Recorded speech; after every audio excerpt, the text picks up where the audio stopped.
Rafael Starling, tem 277 anos que eu não vejo o senhor Rafael Starling. Tudo bem com você? Tudo tranquilo? Tudo bem? Olha que povo maravilhoso, sensacional, espetacular. Então vamos começar essa live aqui. Júlia, tem muito tempo que eu não falo com você, hein? Só tem uns 5 minutos, né? Kiara! Ô, Kiara, manda mensagem para mim no chat, não nesse chat aqui, no outro, para a gente conversar. Ô, povo, manda mensagem para mim, eu tô carente de vocês. Manda uma mensagem, não manda mensagem cobrando coisa, não. Manda mensagem assim bonitinha. Eu prometo que eu respondo todos vocês com palavras muito bonitinhas. Para todos vocês que mandarem mensagem minha. Alberto, eu não te respondi, não, Bernardo, a mensagem privada? Não está conseguindo ver nem escutar com quem que ela pode conversar para ajudar. Ixi! A Júlia, pois é, a Júlia Matosinhos também não tem falado, não, falou, né? Ixi, deixa eu ver com quem que tenta ligar para o Igor, fala com ela para tentar identificar aqui no Teams o Igor, e aí tenta ligar para ele para ver se resolver. Gente, Bernardo, desculpa, Bernardo, assim que a aula acabar, eu sempre prometo isso, né? Mas assim que a aula acabar, eu mando a resposta para você, viu, Bernardo? Desculpa. Bom dia, Ana Diniz Gonçalves. A Ana me ignorou ontem, eu perguntei para ela quem que é essa foto, e ela me ignorou, tá? Isso, Ana. Tem gente que eu falei para aparecer no plantão e não apareceu. Dou um soco no vocês, tá? Travou? Travou o quê? Travou para mim? Eu travei? Não, não travei, não. A Carol Brant. Não, a Carol Brant tá mandando mensagem para mim, não. Ah, nem. É, é lá no Teams mesmo, é só entrar lá e mandar para mim. Pois é, Matheus. Você estava sempre nos meus plantões lá, dando moral para mim, lá, não deixando eu sozinho, porque, né? E aí você. Ó, tem gente que ligou o microfone aqui. Matosinhos. Matosinhos está com o microfone ligado, eu estou ouvindo. Pois é. Hum, muito triste, né? Não está tudo bem, não, viu? E não tem problema não estar bem. Mas a gente vai ficar bem, é isso, porque a gente está vivo. E tomara, todos os dias, 8 horas da noite, eu, meus filhos e minha esposa, a gente reza, e aí eu tenho pedido muito pela família, por vocês, meus alunos, de uma forma geral, e também pela família de vocês, né? Para ajudar tanto na questão da pessoal, mas na questão também, né, financeira, e também por todas as pessoas, de uma forma geral, assim. Porque, como eu disse lá no início, uma coisa é uma coisa é estudar fato histórico. Quando a gente estuda a Segunda Guerra Mundial, por exemplo, a gente estuda até com um ar de curiosidade, assim, de ar interessado. Mas o drama que aquelas pessoas viveram é um drama terrível. Quando, por exemplo, nós formos daqui 10 anos, quando vocês forem falar sobre esse evento para os seus filhos, seja lá para, enfim, né? Daqui 10 anos não, né? Daqui 20 anos. Quando vocês forem falar para os seus filhos, vocês vão falar até com uma certa nostalgia, talvez até com rindo, mas viver o momento é muito difícil. Você acorda assim, cara, eu vou para a aula de história, ver o computador dá cansaço, é difícil, é muito chato às vezes, aquele tanto de atividade, é uma complicação, é uma angústia, a gente não sabe o que vai acontecer depois, a gente não tem absolutamente nenhum controle sobre os processos. Quando a gente está no fato histórico, não tem nenhum controle. E a pior sensação que tem é de não ter o controle da sua vida nas suas mãos. E aí isso é terrível. Portanto, a gente tem que se apegar àquilo que a gente pode controlar ainda. E o que a gente pode controlar ainda, ou o que a gente pode ter dimensão da extensão, são os nossos sentimentos. E aí são esses sentimentos que a gente tem que lidar com eles. E fazer de tudo para fazer com que esses sentimentos negativos se revertam. Tem fórmula para isso? Não. absolutamente nenhuma fórmula. Eu tenho certeza, Matheus, vai ter um monte de piada. Já tem, né, piada de coronavírus, só que, enfim, vai estar no... Você sabe, Ana Luísa, o livro esse fato vai estar no livro de história daqui a 5 anos. 5 anos já vai estar. Quer dizer, né, tomara a Deus que passe agora só em 2020, né? Que não se estenda para depois. Muito bem, gente, vamos lá. Sem mais delongas, lembrando o seguinte, eu preciso só combinar com vocês, porque eu estou dando feedback sobre o trabalho, e aí vocês vão ter um tempo. Eu quero saber se eu posso programar o retorno, a reentrega do trabalho no dia 17 de julho. Vocês podem me reenviar no dia 17 de julho? Porque aí vocês vão ainda ter um tempinho. Tem algumas pessoas que eu ainda não dei feedback. Eu vou dar até terça-feira, prometo, até terça-feira eu dou feedback para todo mundo. E aí vocês me enviam até o dia 17 de julho. Aí eu vou reprogramar lá no Teams, nas tarefas, a entrega para o dia 17. Vou mandar pelo chat. Não, só escrever aqui no chat se vocês concordam ou não com o dia 17 de julho para reentregar com as recomendações que eu fiz no trabalho, e aí vocês me reentregarem, tá? No dia 17 de julho. 17 de julho, beleza? Muito bem, então deixa eu ir para frente, porque senão a gente perde muito tempo aqui. Eu queria conversar mais tempo com vocês.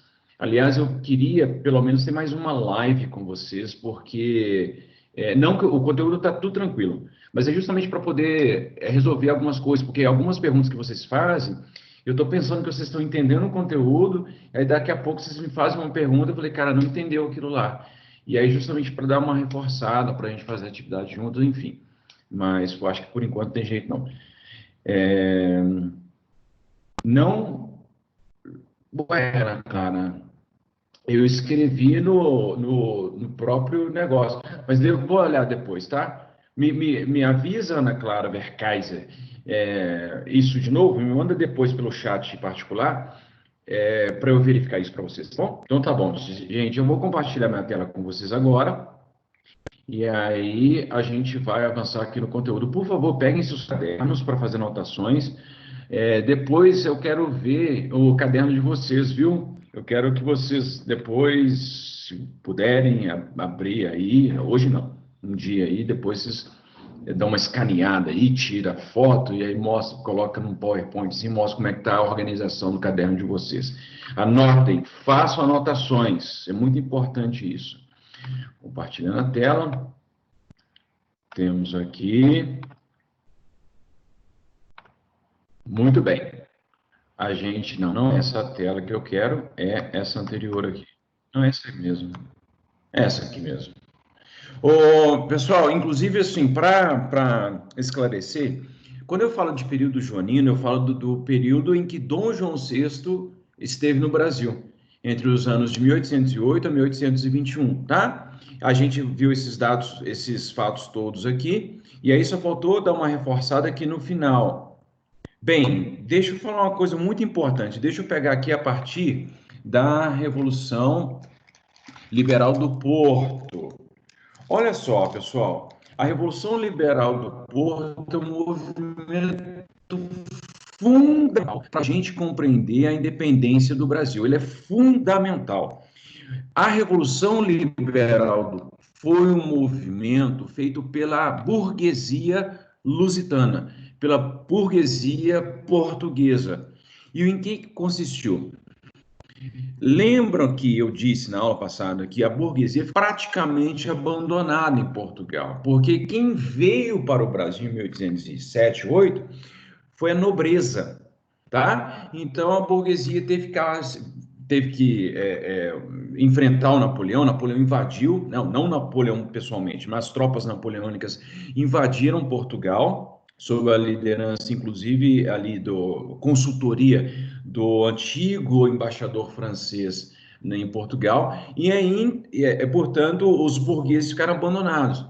Quando finalmente Napoleão Bonaparte é derrotado em 1814, e ele é deposto, então a burguesia lusitana, ajudada pelas forças inglesas, retoma o controle de Portugal. Bem, só que em 1815 o Brasil é elevado à condição de Reino Unido, tá? E aí bem, portanto, nesse momento, a burguesia que havia ajudado a libertar Portugal fica ali ainda meio que sem muitos privilégios. Por quê? Porque a atividade econômica mais importante, pessoal, não estou vendo o chat. Se tiver alguma coisa, vocês abrem o microfone e falam, tá? Porque senão, se eu tiver que ficar olhando aqui no celular o chat, aí eu me perco aqui todo.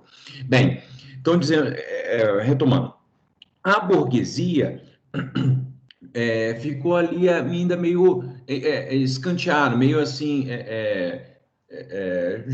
coadjuvante do processo, né? E quem tinha, na verdade, ou quem estava sendo privilegiado no final das contas, era a burguesia inglesa, era a Inglaterra. Então a burguesia foi se inconformando com essa situação, porque a principal fonte de renda para a burguesia portuguesa eram as atividades comerciais com o Brasil. Então, como o Brasil havia se tornado uma nação, um Reino Unido, a burguesia tem, portanto, dificuldades para continuar exercendo uma atividade lucrativa com o Brasil, porque os impostos que os comerciantes burgueses pagavam, os comerciantes lusitanos pagavam, eram maiores do que a Inglaterra.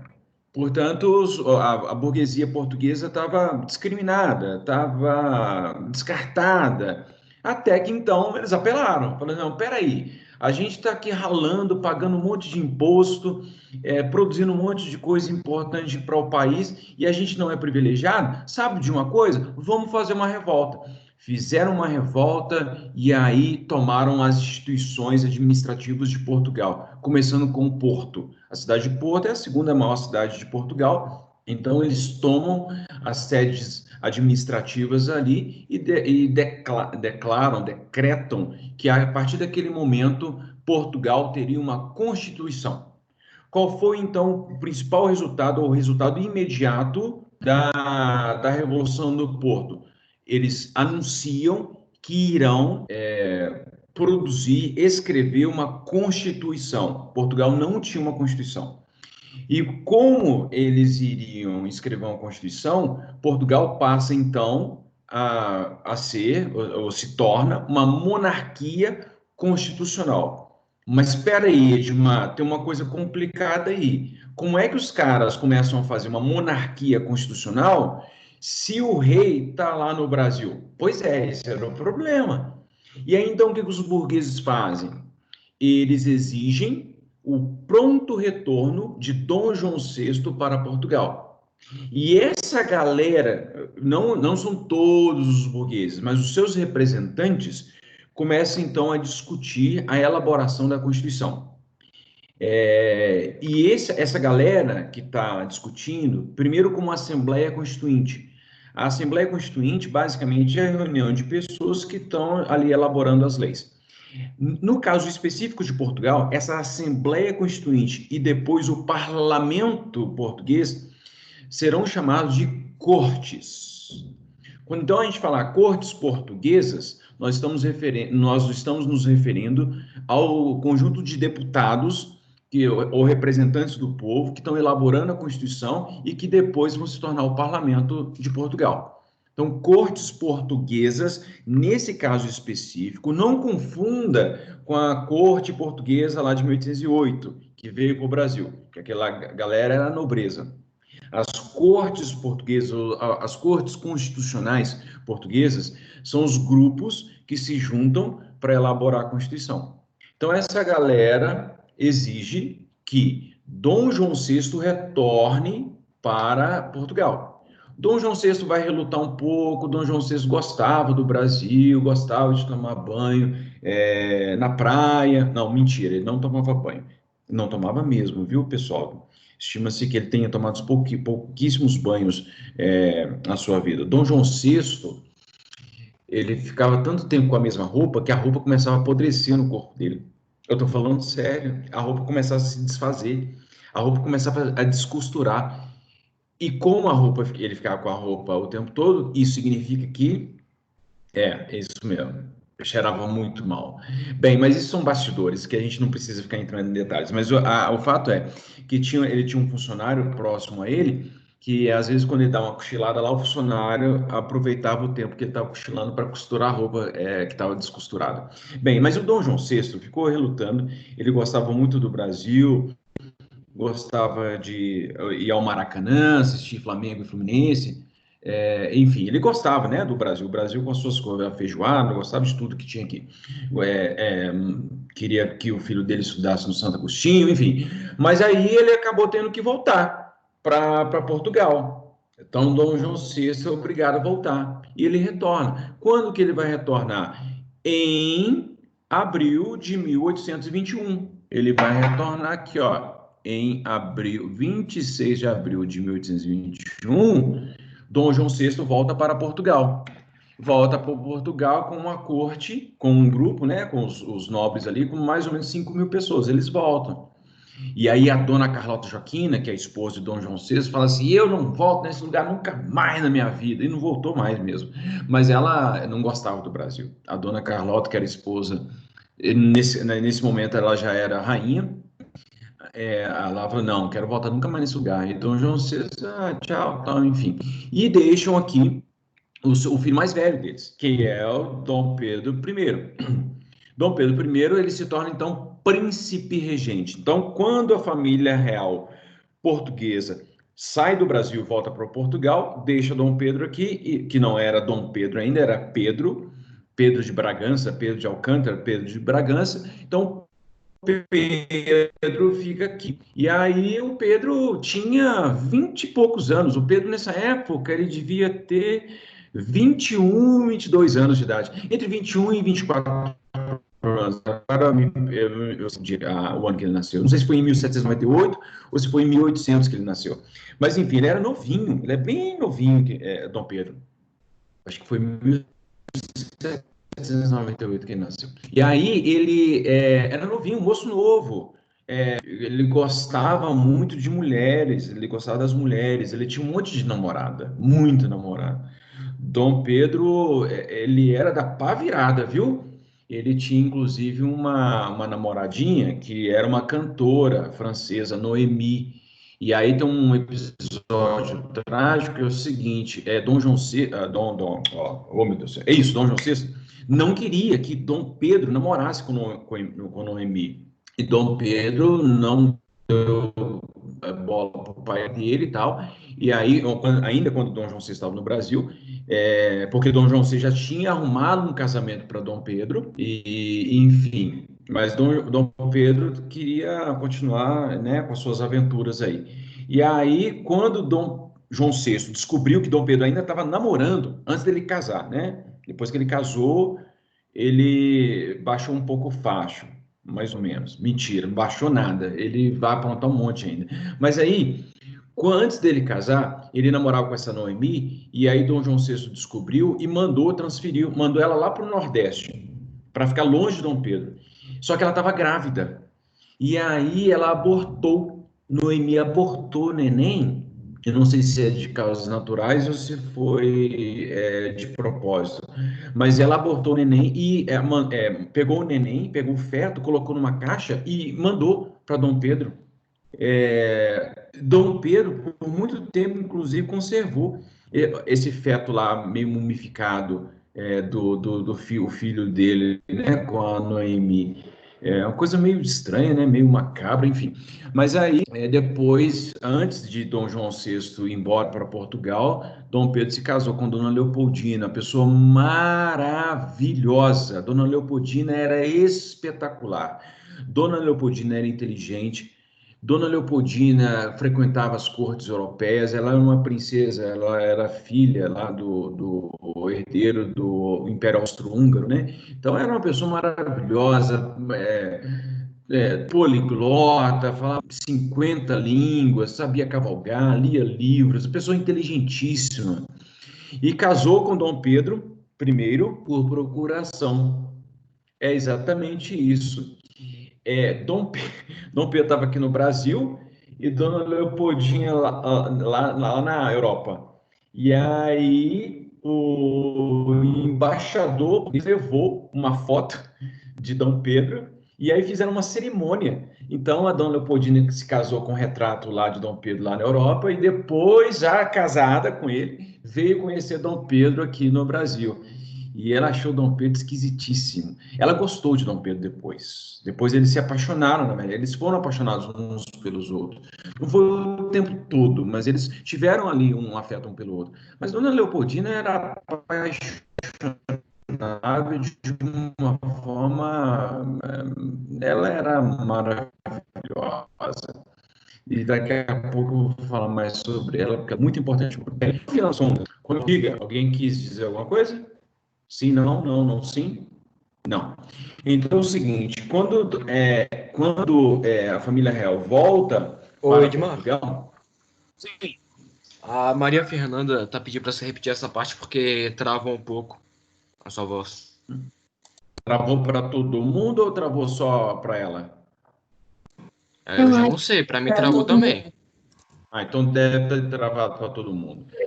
Eu estava dizendo o seguinte: vocês pegaram até onde a parte do casamento de Dom Pedro com Dona Leopoldina, que foi por procuração? Vocês pegaram essa parte? Sim, pegamos essa parte. Sim. Beleza. Então,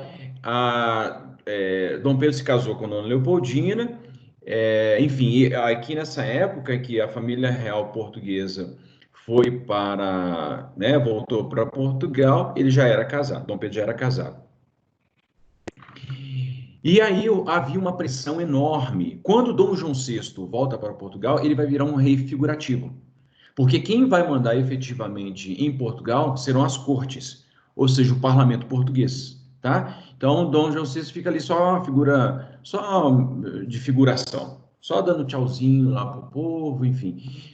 O que talvez ele tenha achado ótimo, na verdade, porque aí ele se eximiu de qualquer responsabilidade, de qualquer problema. E Dom Pedro estava aqui. As cortes portuguesas começaram a fazer uma pressão para Dom Pedro voltar. As cortes chamavam Dom Pedro de o brasileiro, embora Dom Pedro I não fosse brasileiro, ele nasceu em Portugal. Dom Pedro I veio para cá num menino, tipo com uns 10 anos de idade mais ou menos. Mas ele era português, né? Então, mas ele gostava, adorava o Brasil. Dom Pedro I gostava muito do Brasil, muito mesmo. Só Dom Pedro II que era brasileiro, mas Dom Pedro I era português.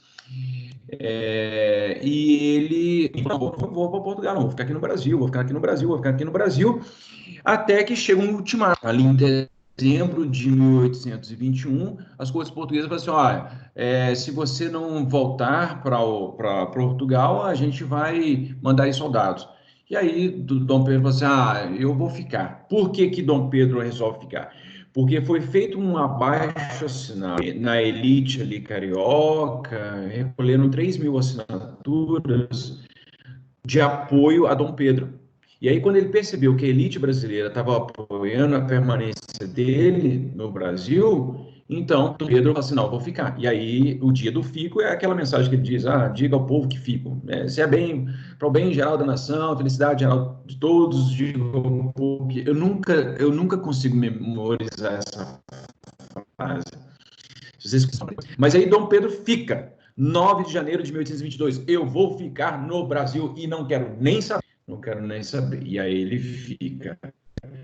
Bem, o que que isso significa? Significa, portanto, quem que vai protagonizar a independência do Brasil será a família real, será Dom Pedro.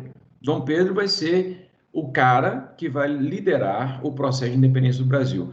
Portanto, o processo de independência do Brasil não foi revolucionário, não foi uma revolução, não teve luta até o 7 de setembro, até a coroação de Dom Pedro I, não teve guerra, não teve batalhas. O povo brasileiro não conquistou a independência. A independência foi uma coisa, foi uma treta diplomática, no final das contas. As cortes portuguesas exigiram que Pedro voltar, São Pedro falou que não ia voltar, falou que ia ficar, e foi feito pela elite. A elite brasileira liderou, dando apoio a Dom Pedro, para ele conquistar a independência do Brasil. E aí qual é? Então a gente entra no ano de 1822, e aí vocês estão vendo essas informações maravilhosas aqui, que eu vou mostrar para vocês depois. Como a gente está no ano de 1822, nossa senhora, é muita coisa aqui. Deixa eu passar o slide manualmente, porque senão eu vou dar spoiler do que eu preciso explicar depois. Bem, e aí o que é que acontece? Então, ele explica, e aí há uma série de eventos, há uma série de fatos, muitos fatos, inclusive, que acontecem em 1822, e aí eu vou discriminar para vocês. Todos os fatos que eu vou dizer agora são fatos que aconteceram nesse ano. O ano, então, de 1822, ele foi decisivo para a independência do país. A independência do país, ela não dependeu de efetivamente um ato heróico, como a história depois nos ensinou, dizendo que Dom Pedro I estava à beira do riacho de Ipiranga e a espada bradou aos céus, e naquele momento um raio cortou todos os céus e ele gritou: independência ou morte. Não, não foi assim. A gente até gostaria que tivesse um ato glorioso, maravilhoso, do qual a gente se orgulhasse, mas não foi nada disso, infelizmente. E é muito triste, na verdade, o que aconteceu. Quando a gente pensar assim no processo de independência do Brasil, o que de fato aconteceu, a gente fala, gente, não é possível. O Brasil é um país com um roteiro, com um péssimo roteirista. O roteirista do Brasil tem que ser demitido imediatamente, porque ele escreve muito mal. Não é possível que isso tenha acontecido. Bem, depois que Dom Pedro decide ficar, tem uns caras, tem uns funcionários das cortes portuguesas que vêm buscar Dom Pedro. Os caras aqui, os caras falam, bicho, mete o pé, sai daqui. Os brasileiros e a guarda ali perto de Dom Pedro falaram, não vamos aceitar que você tire o nosso imperador daqui, não. Pode ir embora. Então os caras expulsam, os caras expulsam os emissários das cortes e mandam embora. Falou assim, não, o Dom Pedro é nosso. Dom Pedro é nosso parceiro. Dom Pedro é gente boa. Dom Pedro é um cara que vai ficar aqui com nós, tá? Eu estou vendo o chat aqui agora, tá, pessoal? Se vocês quiserem mandar mensagem aqui, eu posso escutar, tá? Porque eu precisava falar algumas coisas importantes e eu não precisava. Peraí, então, deixa eu fazer uma. Não vou fazer isso não, porque, inclusive, deixa eu ver uma coisa. Ah, tô gravando. Nossa, que susto, pensei que eu não estava gravando. Peraí, deixa eu fazer um negócio rapidinho. Me dá um minutinho para eu fazer um negócio para parar com esse negócio de tirar da live. Peraí.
Pronto. Agora sim. Agora ninguém vai tirar mais a Júlia Matosinhos, porque quem tirar a Júlia Matosinhos da live, eu vou entrar e vou. Não tá travando, pessoal? Ou não, né? Tá não, né? Não trava, pelo amor de Deus. A rede Edmar, tem hora que sua voz trava e fica como se fosse atrasado e depois vai mais rápido. tá tendo uma falha aqui. Espera um minuto. Vai melhorar. Isso. Não, agora vai ficar bom. Agora tá bom, não tá? Edmar, Sim. você vai postar esses slides no campus? Inclusive, já coloquei. Não? Coloquei na postagem da terça-feira. Colocou, já Já tá lá. Ô, moçada, então é o seguinte, agora eu acho que tá normal, né? Porque teve uma falha aqui de conexão, e aí vocês vão me avisando aqui. Pode avisar aqui pelo chat, que eu tô vendo agora o chat. Bem, eu não expliquei ainda o cumpra-se, tá? Eu só tô ainda falando da treta que se sucedeu após o dia do fico, que os caras tentaram levar o Dom Pedro à força. Não, Dom Pedro falou, não, vou ficar aqui no país. Pronto, ele ficou. Só que aí depois a corte começou pressionando, continuou pressionando. Que isso, Dom? A corte se referia a Dom Pedro de uma forma pejorativa, aquele brasileiro. Mas aí então Dom Pedro, percebendo que a corte o desprezava, o que Dom Pedro falou assim? É? No dia 4 de abril, Dom Pedro baixa um decreto dizendo o seguinte: a partir de hoje, toda e qualquer determinação da corte só será cumprida se eu quiser. Então, eu vou determinar o que será cumprido ou não das ordens da corte. E aí, então. Não, tá todo mundo ouvindo, tá, ô Júlia? Mas então, Dom Pedro decide no dia 4 de abril de 1822, isso aqui tudo 1822, dizendo o seguinte, ó, eu determino que vai ser cumprido ou não. Ou seja, Dom Pedro começa, na medida em que a corte começa a apelar com Dom Pedro também começa a apelar com a corte. Você não vou deixar por menos não, meu querido. Vocês vão ficar aqui mandando o que eu quiser, não, porque eu que manda na bagaça. Eu sou príncipe regente. E aí Dom Pedro começa a mostrar, cara, que isso, cara, Dom Pedro, aí a elite brasileira fala, cara, Dom Pedro é bom, hein? Esse Dom Pedro, sei não, esse cara aí sabe como é que é as coisas. Por que a corte? Essa pergunta é maravilhosa. Quem fez? O Pedro Oliveira de Almeida, do bairro Buritis, manda a seguinte pergunta: por que a corte queria que ele voltasse? Porque a corte queria recolonizar o Brasil. As cortes, tá? As cortes. As cortes é o parlamento português. As cortes queriam que Dom Pedro retornasse porque as cortes queriam recolonizar o Brasil. Não queriam que o Brasil se tornasse independente. É como se tivesse que aprovar exatamente, Brenda. Quem deveria aprovar as determinações das cortes seria Dom Pedro. Dom Pedro falou assim: eu vou determinar. Então, para parar de tomar banho no rio? Não, mentira, não vou cumprir. É para parar de andar carro na rua? Não vou cumprir. Então, Dom Pedro começa a não cumprir um monte de ordens que vinham lá da corte. Então, ele se rebela contra as cortes, tá? De novo, o cumpra-se foi o decreto, o anúncio de Dom Pedro, que todas as ordens das cortes não seriam cumpridas se ele não aprovasse. Então, ele seria o responsável para aprovar ou não as ordens das cortes que vinham de Portugal. Porque o Brasil ainda, nesse momento, o Brasil não era independente. Então, Dom Pedro disse, eu vou determinar se essas ordens serão cumpridas ou não. Então, cumpra-se é o momento em que ele determina que ele vai determinar o que será cumprido ou não pelas cortes, tá? Beleza? Muito bem. Então tá. Então no dia, quando o Dom Pedro ele se levanta, ele fala assim, olha, eu que vou cumprir as ordens aqui, eu que vou mandar nessa bagaça aqui. A elite brasileira, cara, ele é bom, hein? Ele é muito bom. E aí o que as pessoas políticos próximas a Dom Pedro fazem? No dia 13 de maio, numa reunião ali no palácio, eles estão ali tomando um café, jogando LOL e tal, então eles estão ali se entretendo uns com os outros, e aí a galerinha de Dom Pedro fala assim, cara, sabe de uma coisa? Isso é bom. A partir de hoje você será o defensor perpétuo do Brasil. Perpétuo é eterno, né? Para sempre, até enquanto a vida dele durar.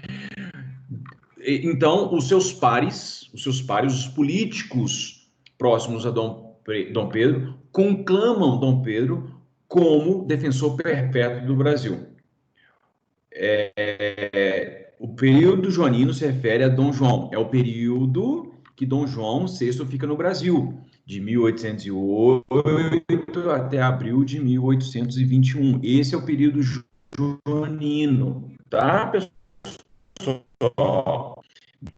Isso. Esse período em que Dom João VI sai do país, é porque ele sai em abril de 1821, até a independência do Brasil, é um período meio nebuloso, assim, tá?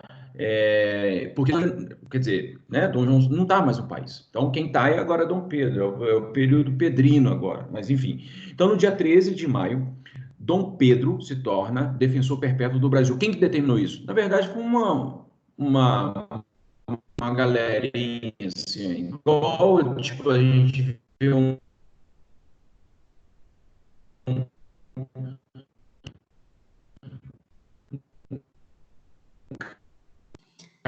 Mar, travou.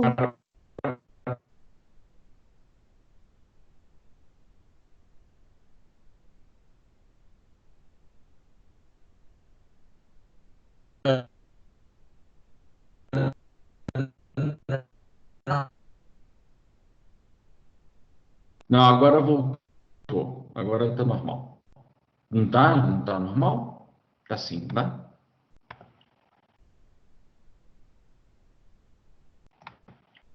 Agora não travou mais. Agora tá normal.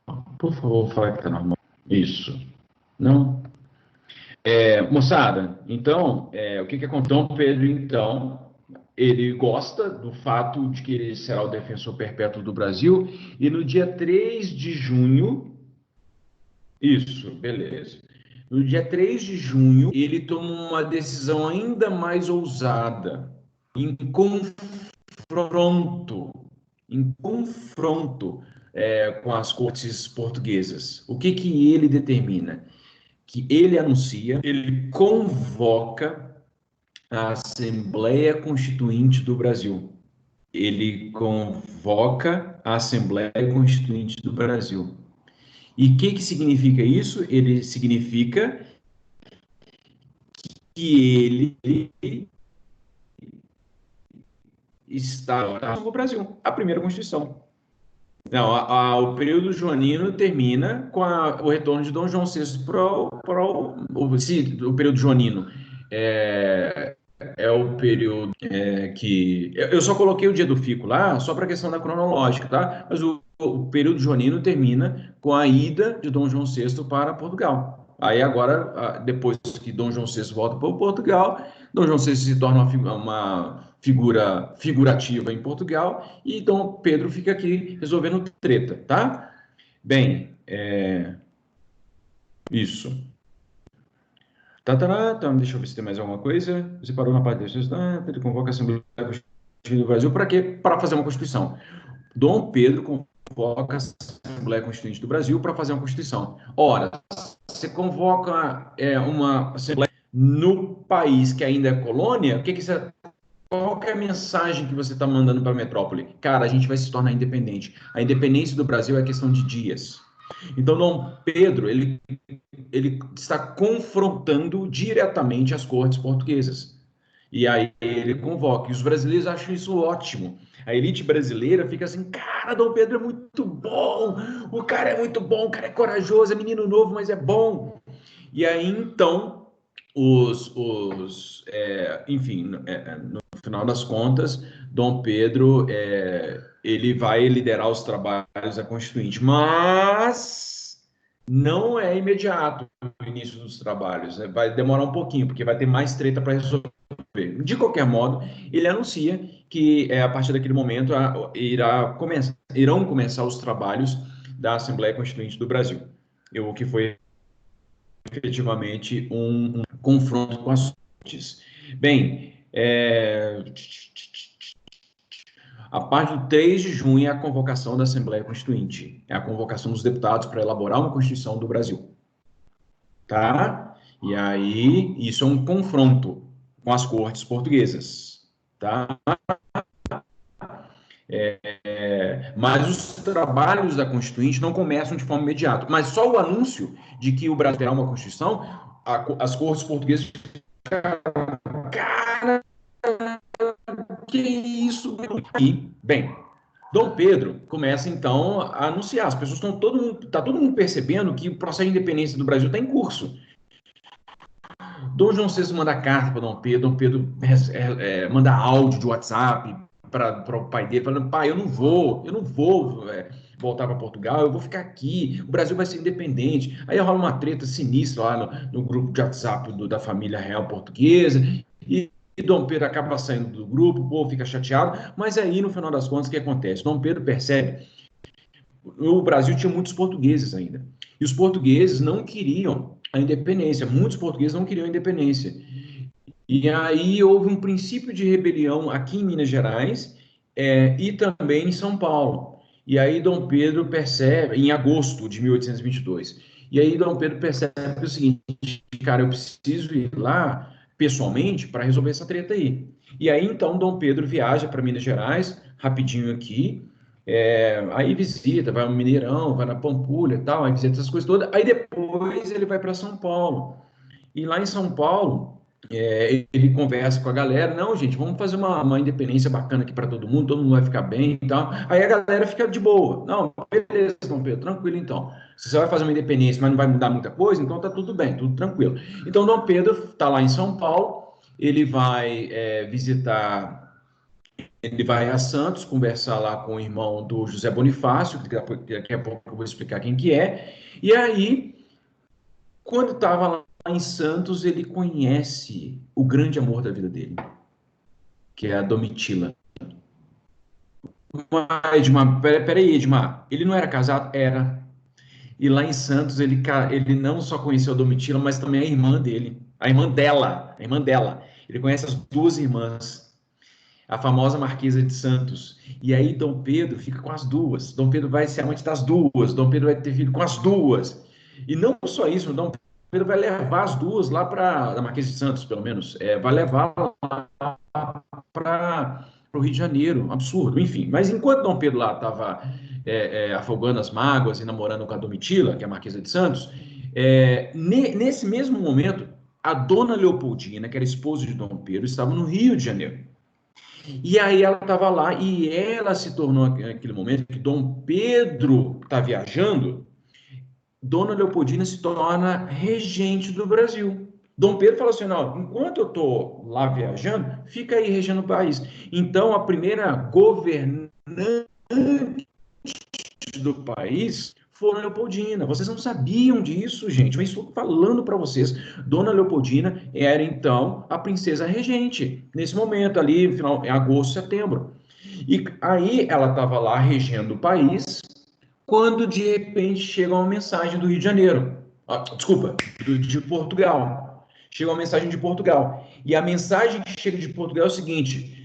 Se vocês não pararem com essa palhaçada agora, se vocês não pararem com essa palhaçada de independência agora, enviaremos navios para sequestrar, para prender vocês. E aí, Dona Leopoldina, que era a regente do país, juntamente com José Bonifácio, os dois assinam uma declaração de independência. Eles assinam a declaração de independência e manda de volta Portugal. Fala assim, ó, esqueçam, o Brasil será independente. E imediatamente, Dona Leopoldina também manda uma mensagem para Dom Pedro, que estava em São Paulo. Aquele safadinho, que estava lá com a amante. E aí manda mensagem para Dom Pedro. Enfim, aí Dom Pedro recebe aquela mensagem lá, e as cortes portuguesas iam mandar navios para sequestrá-lo, e aí ele estava passando mal, quando ele recebe os mensageiros, ele estava à beira ali do rio Ipiranga, estava ali com a sua comitiva, e aí ele recebe a mensagem de que as cortes iriam sequestrar, as cortes iriam invadir o Brasil. Aí ele vai falar assim... Peraí, gente, deixa eu ir ali no mato porque eu tô passando mal. Ele tava com dor de barriga, Dom Pedro, no dia que ele recebe a mensagem de Dona Leopoldina. As cortes portuguesas não ameaça para o Brasil. Quem recebeu a ameaça foi a Dona Leopoldina, que era a regente do Brasil naquele momento, enquanto Dom Pedro estava viajando. Dona Leopoldina mandou uma mensagem para Dom Pedro. Dom Pedro estava passando mal. Quando ele viu o teor da mensagem, ele disse: faremos a independência do Brasil. E aí ele falou um monte de coisa, dentre outras coisas que ele falou, ele disse independência ou morte. E isso aconteceu no dia 7 de setembro, à beira do Riacho Ipiranga. E Dom Pedro estava em cima de uma mula, não estava em cima de um cavalo alazão, manga larga, machador, seja lá o que for, ele estava em cima de uma mula. E aí, em cima de devia ser uma belíssima mula, e aí, então, ele, enfim, no final das contas, ele anuncia para o mundo que o Brasil seria independente. Independente? Claro que não, claro que não. Quando Dom Pedro volta para o Rio de Janeiro, o pessoal fala assim, e aí? Tipo, a gente já é independente? Não, o Brasil não era independente. Vai demorar ainda muito tempo para o Brasil ser independente. Mas o 7 de setembro, no final das contas, ficou consagrado como o dia da independência do Brasil. Mas por muito tempo, a gente sabe, na verdade, até hoje, que o grito do Ipiranga ele foi muito mais simbólico do que efetivamente algo mais concreto. E que 7 de setembro só se tornará um dia muito importante na história do país depois que esse professor aqui que vos fala nasceu, que foi no dia 7 de setembro de 1979. E aí só depois desse dia, então, que o 7 de setembro ficou muito importante, porque antes nem era tão importante assim. Muito bem. Moçada, peraí, deixa eu descompartilhar a tela, porque a gente tinha tanta coisa para falar. Nossa Senhora, eu tinha muita coisa para falar, vocês não imaginam. Bem, tarará,